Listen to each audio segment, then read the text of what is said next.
Radhe Radhe everyone. आज आम्ही परत निघालो आहोत मार्केटला. आणि आता तुम्ही बोलणार परत मार्केट दरवेळी? हो, कारण आमचं एक छोटंसं बट व्हेरी इम्पॉर्टंट रिच्युअल आहे. प्रत्येक शूटच्या अगोदर आम्ही मार्केटला जातो. आता तुम्ही बघा ना, सण असो किंवा साधा लुक एस्थेटिक रेडी करायला हवं असतं की नाही, आणि त्यासाठी काय पाहिजे असतं? Perfect vibe.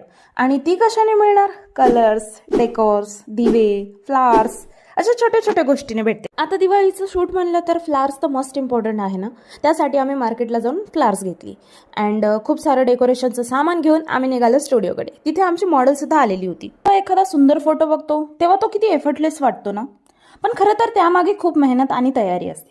हा दिवाळीचा शूट आम्ही गेले 2 आठवडे प्लॅन करतो. आउटफिट्स पासून लुक्स, लोकेशन आणि टायमिंग पर्यंत सगळं. एक शूट म्हणजे फक्त एक दिवस नाही, तर खूप दिवसांची तयारी. हा व्लॉग म्हणजे त्या सगळ्या प्रवासाची एक छोटीशी झलक आहे. कसा वाटला मयू?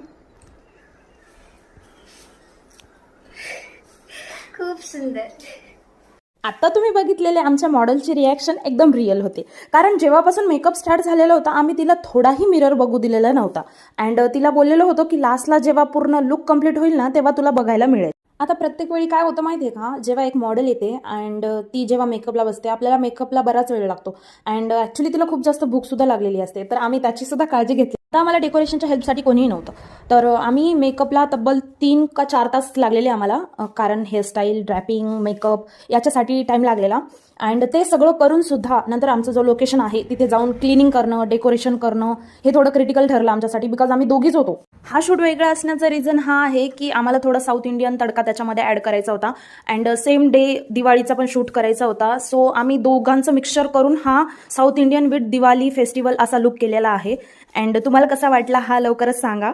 आमचा हा शूट 7 वाजेला स्टार्ट झालेला होता अँड 9 वाजेला संपला तो. अँड सगळे टायर्ड झालेले होते, म्हणून वैष्णवने विचार केला सगळ्यांसाठी चहा आणू अँड सगळ्यांनी चहा घेतली. चहा घेऊन एनर्जी आल्यानंतर आम्ही उरलेला शूट आमचा कंप्लीट केला. त्यानंतर कॅमेरामॅन भैया त्यांनी त्यांचा पॅकअप केला अँड मॉडेल आपल्या जिम्मेदारीवर आलेली होती, म्हणून आपण तिला घरी नेऊन सोडलं.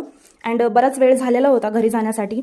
अँड थँक्यू कॅमेरामॅन भैयांसाठी पर्सनली, बिकॉज आमच्या एका कॉलवर तुम्ही रेडी झाले अँड खरंच मनातून खूप जास्त छान शूट केला. Thank you so much. हा व्लॉग तुम्हाला आवडला असेल तर नक्कीच लाईक, शेअर, कमेंट करा अँड आपल्या चॅनलला फॉलो करून घ्या. थँक्यू.